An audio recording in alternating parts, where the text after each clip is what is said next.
What's going on, everybody? It's the Bull Show, aka Aidan, and welcome back to another video. Today, I want to talk about potential players we can bring into this team to fit a very tough position that we currently have right now, the power forward position. And the reason why it is tough is because we don't necessarily have the depth in that position as you would like compared to other divisions, or other positions, I should say, in our Chicago Bulls team. So we're going to be talking about potential players to bring in. It's not all going to be power forwards, because there has been some rumors and links around the league that maybe the Chicago Bulls could dive into. But nevertheless, I did want to talk about some of the things that people have mentioned in my comment section, as well as some of the things I've seen online.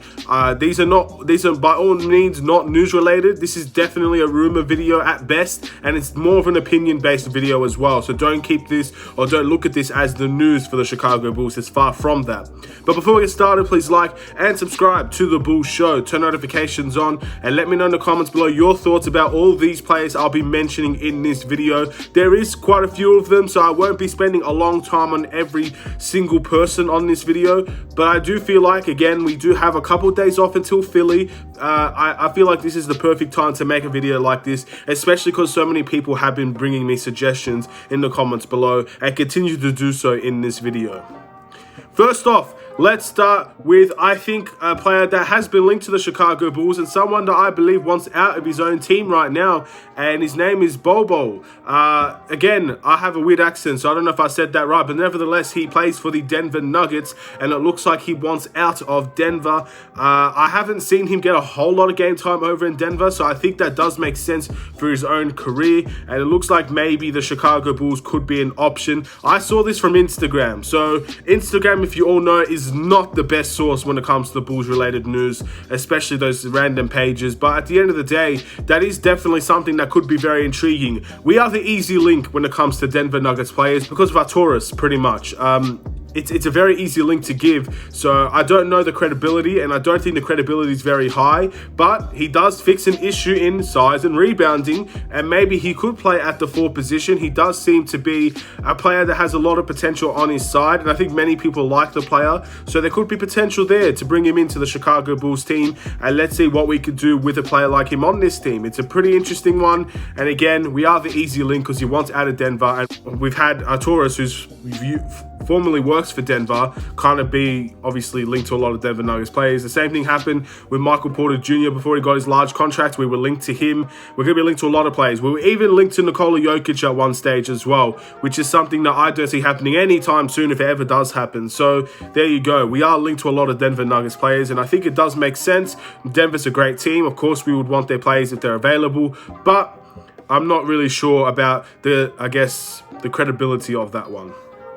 Let's move on into another player that has been mentioned a lot in the comment section. I don't think he's the most favored player to play in that power forward position or to play in the Chicago Bulls in general, but I guess the positive about this player is that he has played with this team before in training camp and the preseason, and his name is Stanley Johnson. Now, we waived Stanley Johnson to go ahead and sign Tyler Cook on a 2-way contract, and we also brought back Matt Thomas as the final roster spot, which again, I definitely agreed with Matt Thomas being the final roster spot. Tyler Cook, however, is definitely someone I didn't see getting the 2-way contract, but again, it looks like he's impressed the Chicago Bulls, and maybe there is a potential there for Stanley Johnson to enter the fray now that Patrick Williams is out of action. Stanley Johnson provides great defense. We all know that about him, or at least solid defense at best. He's someone that can switch onto players, guard perimeter players, and he does do that very well. He is a gritty type of player, and I think those types of players we could use with the Chicago Bulls. However,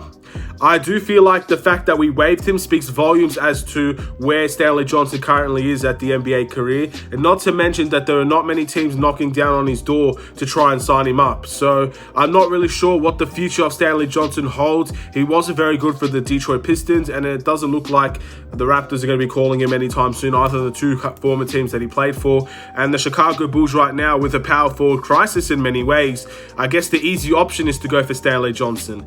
And I wouldn't be opposed to bringing Stanley Johnson in whatsoever because he does have experience with this team, and I think the fitting in process won't be as hard for him as it would be for another player that we get. He might not be the best quality of player, but he might be someone that fits in straight away. So I guess it's kind of the balancing issue. What would you rather have on the team? Someone that fits in straight away or someone that is better quality overall? And maybe that's something that we have to decide later on. He's definitely someone that has been brought into the conversation for sure.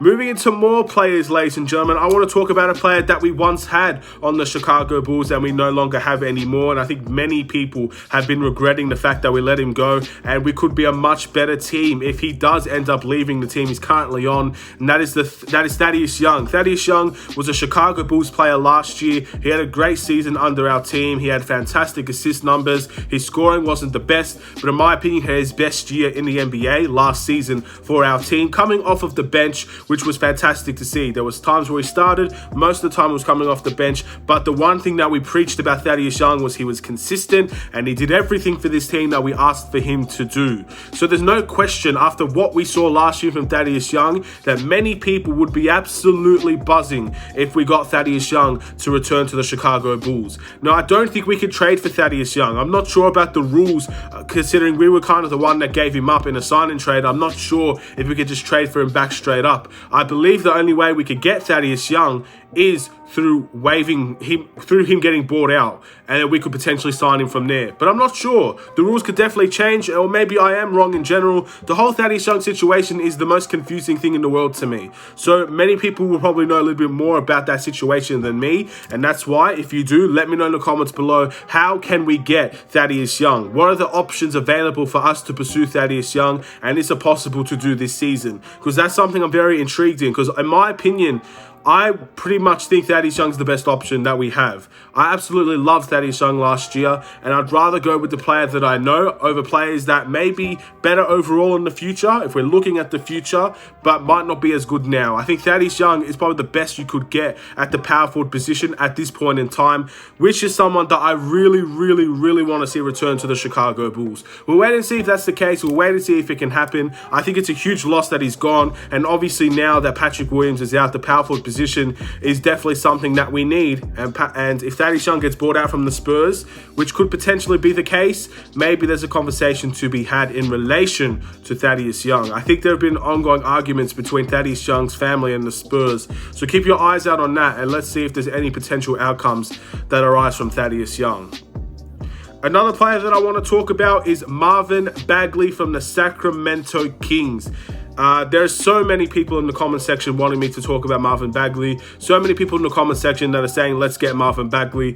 With Marvin Bagley, obviously he's in a really tough situation right now. He's in a Sacramento Kings team that I believe don't even play him right now. He's not making the rotation. Marvin Bagley's a quality player in my opinion. I think he's definitely a player. If he comes into this team, he does make this team better, because again, it's a weakness, that power forward position, but also he does bring some good attributes to the team. So I definitely think Marvin Bagley is an option for this team going forward, which is great obviously, but how are we going to get Marvin Bagley? Obviously, we would have to do a trade for him.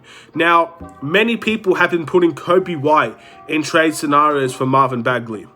And Marvin Bagley is desperate to leave the Sacramento Kings. I don't think Kobe White is desperately ready to leave the Chicago Bulls. The way that I see it, Kobe White is a necessity, at least to see him play this season before we make a decision. Because at the end of the day, we need bench scoring. I know we need a power forward, but we need bench scoring as well. There are two problems there. If you're going to get rid of our only potential bench scorer that we already have to bring in a power forward, we might not ever see a true bench scorer enter the team for the Chicago Bulls, which is a worrying sign. So I wouldn't put Kobe White in trades for Marvin Bagley. If we could get Marvin Bagley without putting Kobe White in a trade, then I think that's the way to go. But for many people that are saying, let's put Kobe White in a trade, I'm not on that board just yet. I'm not going to be the one that pushes that and promotes that by any stretch of the means, because I truly 100% feel that we need to see Kobe White play some games before we end up making that tough decision. Because if he is the answer off of the bench, if he is going to provide that 12, 13 to 15 points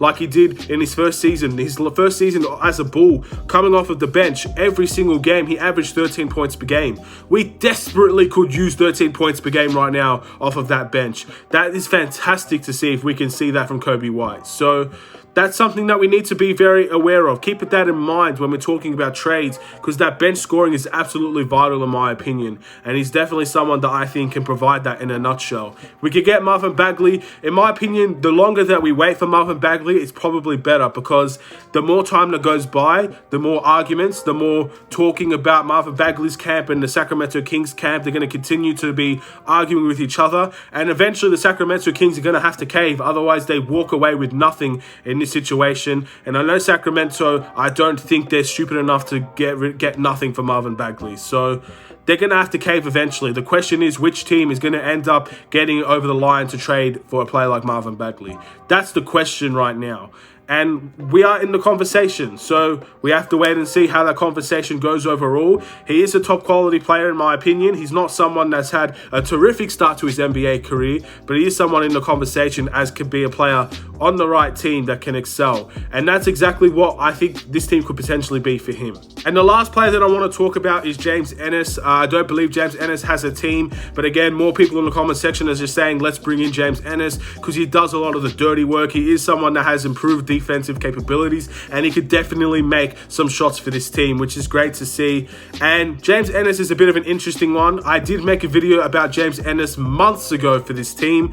At that time, James Ennis didn't work for me, because we had players in this position and we had a depth-filled team that maybe James Ennis just wouldn't belong on the team. I think the situation has changed a little bit with James Ennis, and I would take him now.